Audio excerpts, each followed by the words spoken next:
The final topic today, one that's actually been in the front page news for days and days and days now, and that is, of course, years, you could argue, really, is Andrew, former Prince Andrew, now Andrew Mountbatten-Windsor, stripped of his HRH and his title, but, of course, still a man facing huge number of allegations in regard of not just what he did with Jeffrey Epstein, with allegations involving young women being trafficked to him, and Virginia Giuffre, of course, the 17-year-old who said she was trafficked to him at the time, when, well, he paid her 10 million quid, even though apparently he'd never met her, even though the photograph of him with her, we now know from the Epstein files, was completely legitimate. But also these claims about him basically handing over confidential information to Jeffrey Epstein, similar to allegations that Peter Mandelson now faces as well, and is being investigated for this, though, when Andrew was the UK trade envoy. Well, let's talk right now about a new poll which has suggested, post the Epstein files, that 82% of respondents think that King Charles should encourage his brother to give evidence to police in the US. Only 6% thought he should not. This is a YouGov poll for Sky News. But also 45% said that the King has done all he can to distance himself and the royal family from Andrew. But 39%, so pretty close, thought the King should be doing more. And a majority, 63%, thought that the King should not let Andrew live on the Sandringham estate, because he's moved him from his big fancy royal lodge to, well, another pretty big fancy home, bigger than most of the homes we live in.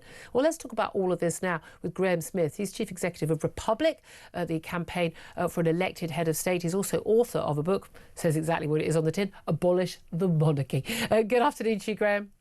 Yeah, good afternoon. Thanks for joining us. I mean, I know you've also carried out a poll, but let's talk first of all about this poll carried out by Sky with YouGov. Basically, you know, 8 out of 10 people in the country think that Andrew should go and testify before Congress, but I don't think anyone realistically believes he will. No, of course he won't. I mean, no one in their right mind would in his position. He's not compelled to, and obviously it will put him in a very difficult situation. We know that, you know, sitting in front of a BBC reporter, he managed to completely mess that up. So sitting in front of a panel of US politicians, he wouldn't last 2 minutes. But I think this whole thing about US Congress misses the point. The first thing he should be doing is going to a police station in London and answering questions in the presence of his lawyer under caution. And that's what needs to happen. And same with this question that you quoted about, you know, Charles distancing the royals from Andrew. He shouldn't be distancing the royals from Andrew. He should be owning this whole thing, because it is a royal scandal. It is, you know, Charles and William are very much implicated in all of this in terms of what. Well, there have been incredible reports from people like Andrew Lowney, whose book came out late last year. The late Queen knew about a lot of this years ago, and it has always been said over the last 2 decades that I've been campaigning on this, that, you know, William and Charles were hands-on. They were very much involved as senior members of the royal family. They all talked about the future of the monarchy. They would have been briefed, you know, and yes, people say, oh, you don't know that, you don't know what they knew.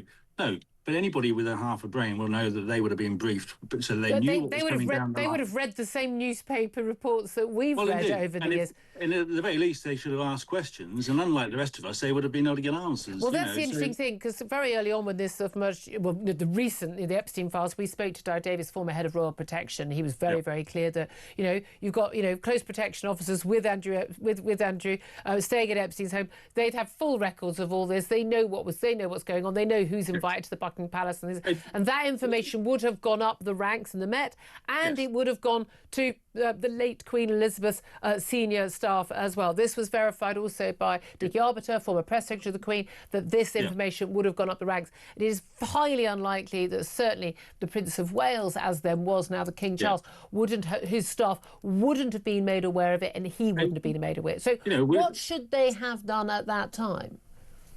Well, they should have insisted that these things were put into the public domain, that the police, this is the most important thing, the police should have been told without any doubt whatsoever that they are free to pursue the evidence whichever way it leads without fear of any consequences on them. Now, Andrew Lowney has said that he's spoken to police officers who raised questions. They were on the Royal Protection Squad, and then they found themselves booted off the Royal Protection Squad and back on the beat. Very interesting. So, you know, there is a serious problem here. Collusion appears to have taken place within the palace, within the civil service, political ranks and police, in order to keep this completely away. I mean, that's the thing. I think there's probably, you'll know as well as I do, an awful lot of respect people have for the late Queen Elizabeth. People may not want to sort of implicate her.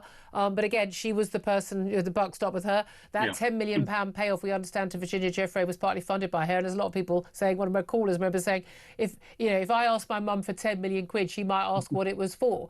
So are you saying basically Andrew should have been hung out to dry and basically said, you're on your own, and if they, make you go, to ask, to answer questions in Congress, not that we can force him to do so, but they should have been helping with inquiries. Now, Buckingham Palace, but on behalf of the King, put out a statement yesterday saying, or day before yesterday, saying that they would be assisting the police. They would, they would help with it anyway.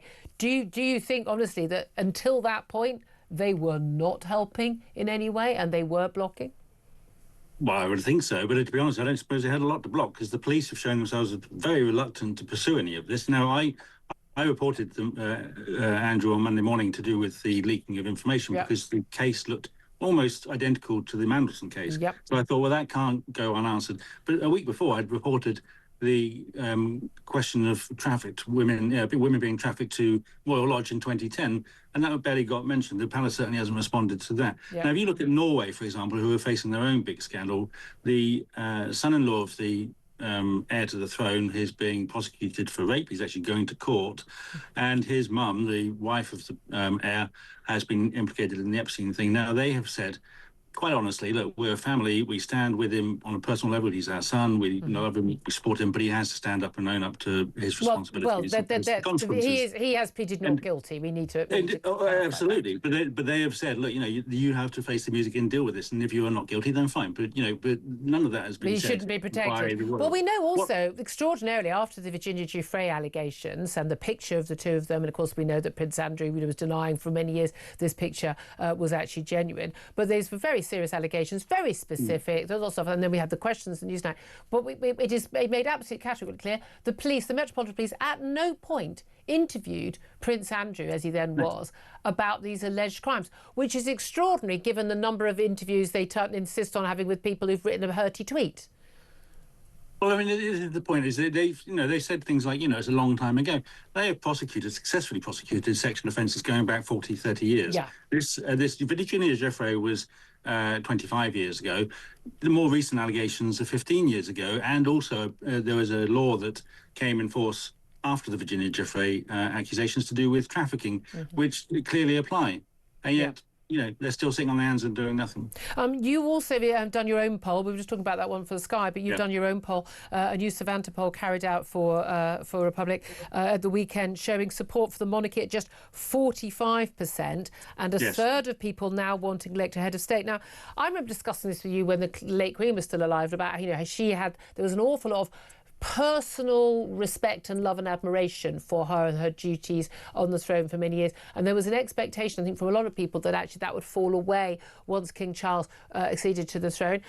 He seems to be, I think, rather more popular than I had expected, because I don't think he was that popular a Prince of Wales. But is this poll what you expect? I think the thing is that, with the popularity, I think people think, you ring us, is he doing a good job? That's what they mean by popularity. Most people don't really care one way or other about him. But, and when you're in the job, you have that kind of benefit of incumbencies, and politicians get the same benefit. But I mean, the support for the monarchy as an institution has collapsed pretty quickly, because, you go back to 2012, Jubilee, and the year of the Olympics and all the rest of it, the support for the monarchy was way over 70%. So it's gone down a hell of a long way.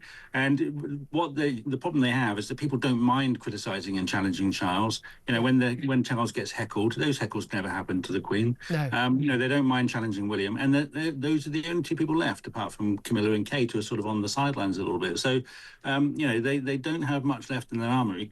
The Queen was the monarchy for so many people, so many years before she died. People said, I like her, I don't like the rest of them. And that is compounded by these huge scandals that are coming out. Yeah, they're very interesting to talk to you. I know a lot of people be shouting at the radio now, know my audience, but great to get your point of view. And Graham Smith, Chief Executive of Republic, author of the book Abolish the Monarchy. He's very clear about what he thinks, Claire Pearsall. But there's no doubt at all, this is once again a very dangerous time. They've gone through plenty of them, in the firm at the palace, but this is a very dangerous time for them. And they really, in my view, they really need to and should have always thrown Andrew to the wolves. Yeah, they should have done. They should have done it a lot sooner than they did. But, I mean, they have done it. I just think that an elected head of state is one of the worst ideas ever to come out of these kind of polls. If people don't go out and vote in general elections, how are they going to go and vote in these? I mean, it's just pointless. Well, yeah, do we want our Prime Minister to be our head of state? Probably not. Again, yeah, that's the thing. More people, are in favour of the monarchy, but it's an interesting conversation.